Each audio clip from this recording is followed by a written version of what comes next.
is gonna be your success. Yeah. Inshallah.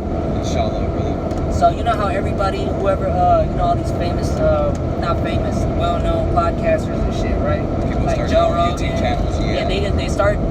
They all start somewhere, right? But they all got something in common. Like most of them, they're all like in their own indoors facilities somewhere, like where they safe and sound, right? Yeah. Majority of them. I say you should stand out and be the first motherfucking podcaster motherfucker that's actually driving and talking about shit with people. Yeah. You know what I'm saying? And I've actually thought about that idea. I've thought about even just being That's in the all I gotta city. say. Because Angel like proposed that to me one time where he was like, you can just walk around the city, like hop on a scooter, just record and just be talking to yourself, have the city in the background, whatever, pull up to people, ask them questions, just be around, like actually he said be that out. shit first? Yeah. You got me fucked up. But the way he told me, fucked up. honestly, the way he told me too was like it wasn't even his own idea. It wasn't even his own idea. He got that idea from somebody else. Like he saw on YouTube doing this shit. Yeah, from me, shit.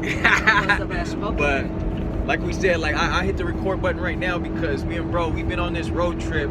We did a cross-state trip from San Francisco to motherfucking Texas. First time for us brothers like to do something like this, and we've always talked about doing something like this. And this is for my boys' moving company. And what's so supreme about that is that we've been talking about that for years, being our own bosses, starting our own businesses, being our own entrepreneurs. And for my boy to be doing this on his own, starting his own company, like I'm proud of my boy. Like that speaks big, like on what he's been doing and what he's been able to accomplish. That's why it's like much love, much respect on that. You feel me? Like we've always been just different ass motherfucking niggas, you feel me? Understand, it's Young City Boys live from the 415. We really do this shit. We don't just talk about this shit, man.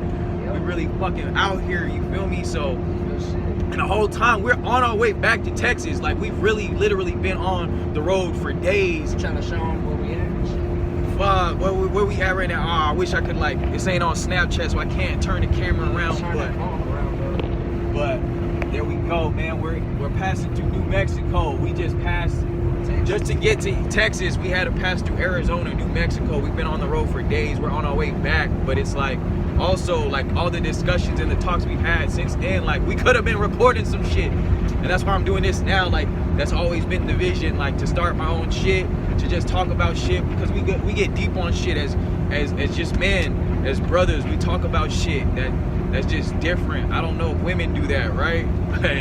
It's different for guys. All I'm saying is, we gotta, it's time for us to, it's time for us, you feel me? It's been time for everybody else, and motherfuckers sometimes drop the ball, you feel me? They don't carry shit through. Working on our own empire, you feel me?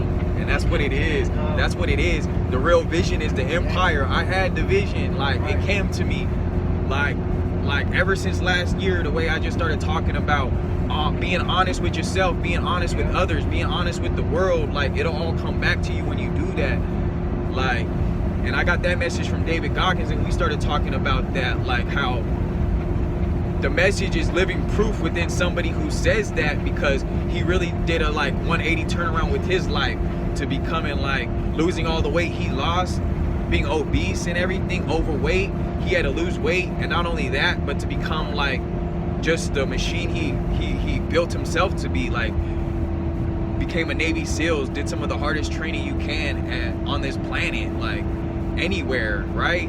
So that speaks levels, and that's where I get that shit from. Just speak honest, and like it'll always come back to you. Like, we were just talking about, like, just my career as like an ironworker, and just being real about that, like, because I had to be real about that. Like, I got laid off. Like, I was working at the Golden Gate Bridge. Like, how many people could say that? Like, and I wasn't there for that long, maybe like 3 months.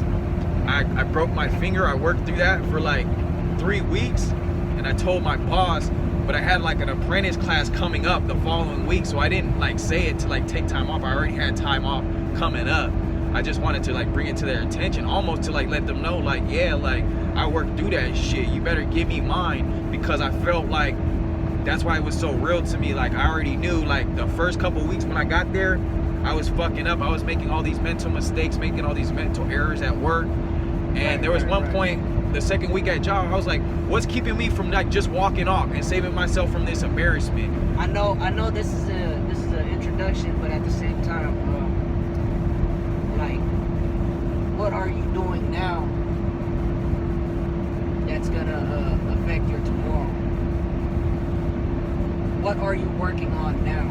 Like, in the short term, I fucking took up a fucking job at Taco Bell, and that's something else I had to be real about. Like, it's funny that you even asked me that, and now I'm gonna have to tell the world this, right? But it's like, it's like cut that shit out too. But that's real, like, because it's like I had to feel some type of way, like, from like stepping down as an iron worker to like, what, go back at Taco Bell? Like, mind you, like, I've worked there before, so it ain't like nothing new.